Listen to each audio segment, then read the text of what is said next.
Thanks to Taylor and the integrated team, and thank you guys for showing up on Sunday and giving me the opportunity to speak. So I believe the previous presenter from Centurion probably answered this question for you, and I share a lot of the same sentiment.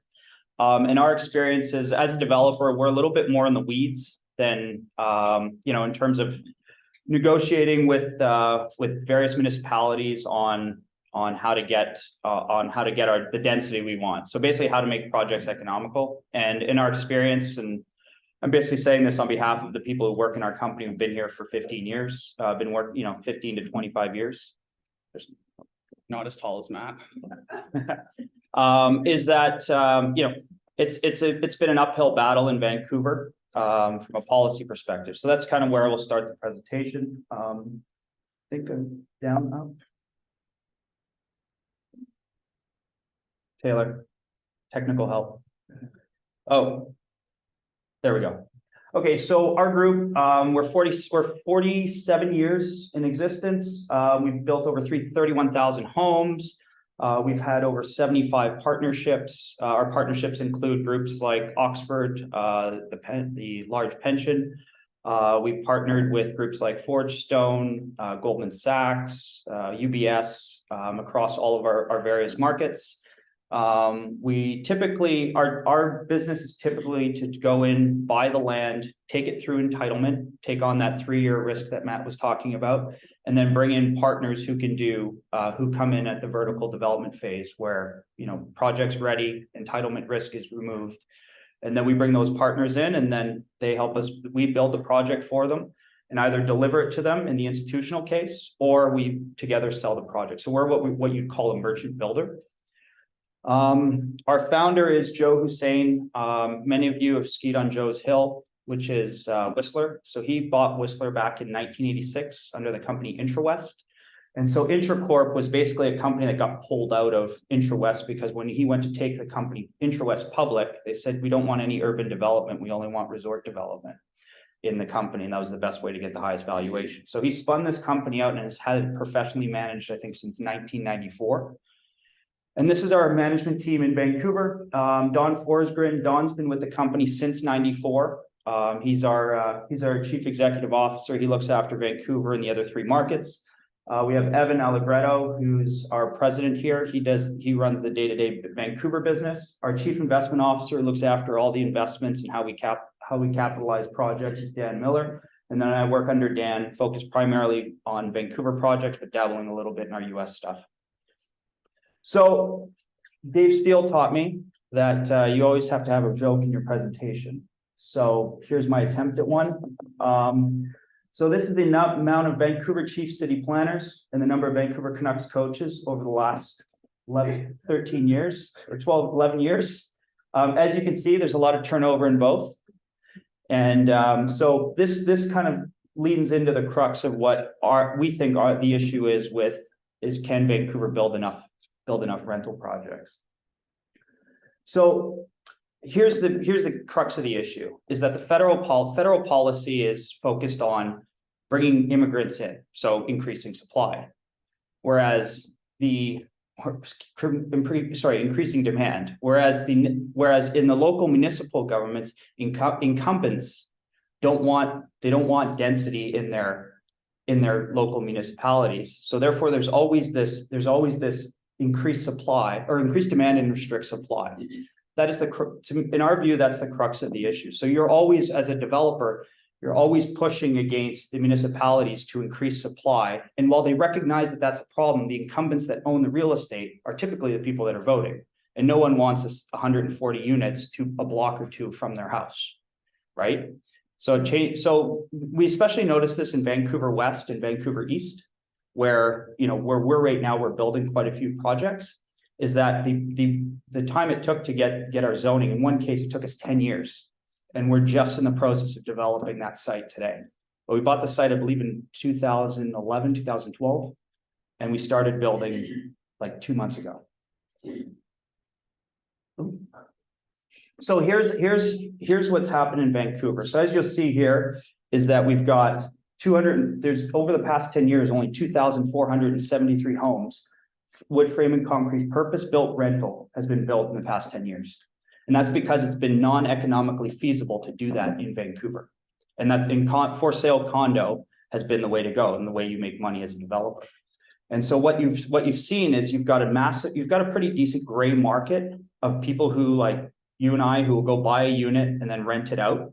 And, we're renting it out, but there's no professional management around that property. So what you're starting to see now with the price of condo prices coming down and rental rates going up is that it's now become a little bit more economically feasible to build purpose-built wood frame. So what we're doing right now is we're focused on, we bought a bunch of sites in 2021 that we have been working with the city, and I'll get into what the city's been doing. But the short version is that we bought these sites with the intention of building them as wood frame rental, purpose-built rental, because of this exact statistic. So here's a couple slides on Vancouver population growth.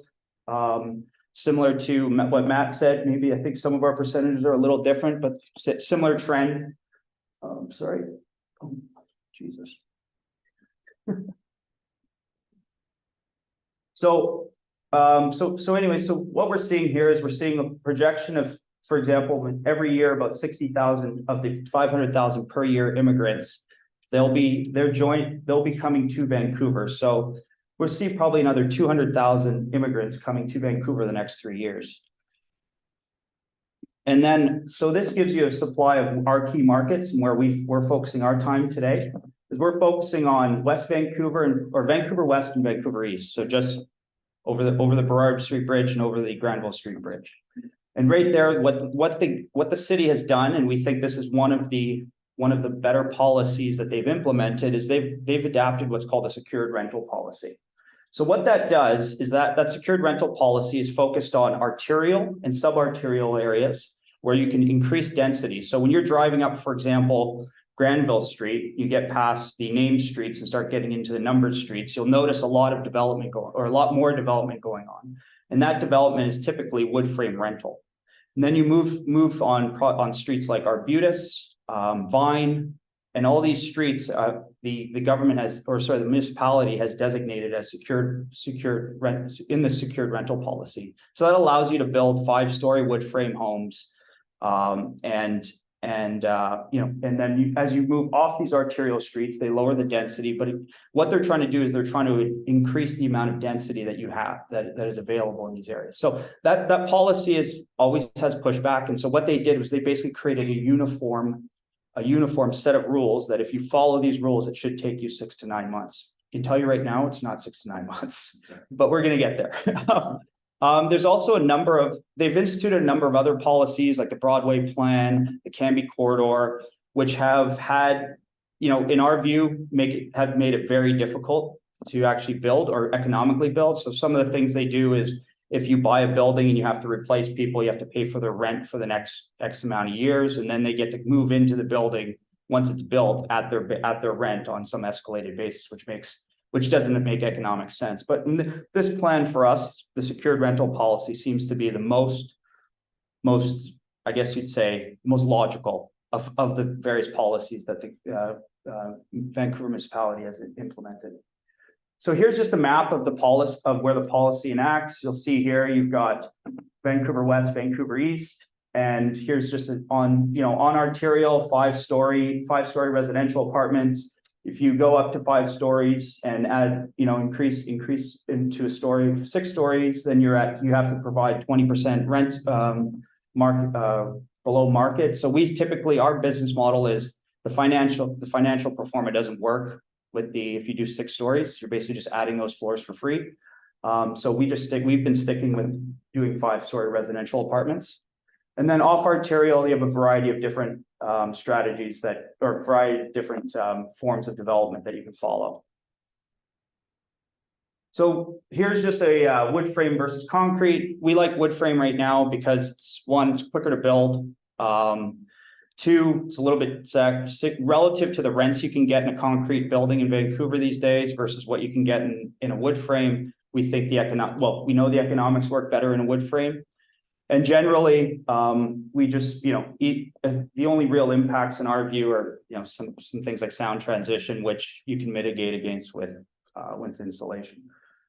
So here's some of our here's a list of our projects. If you're driving around Vancouver East or Vancouver West, we've got a site up on Arbutus, which is 105,000 square feet. We're building about 150 units there. The same thing on Vine and West 41st, and then Project East 33rd, which is a 110 unit 5-story project that we're actually looking at working with Taylor and his team on over the next several months. And so these projects are all, we own the land. We're going through public hearings over the next. We've either have been through public hearing or we're going through public hearings, and we'll be basically raising money once we've taken out the entitlement risk. So that's us, and my name and phone number, I think somewhat legible up there, but anyways, anyways, you're gonna get a copy of this, and I'm happy to open up for questions.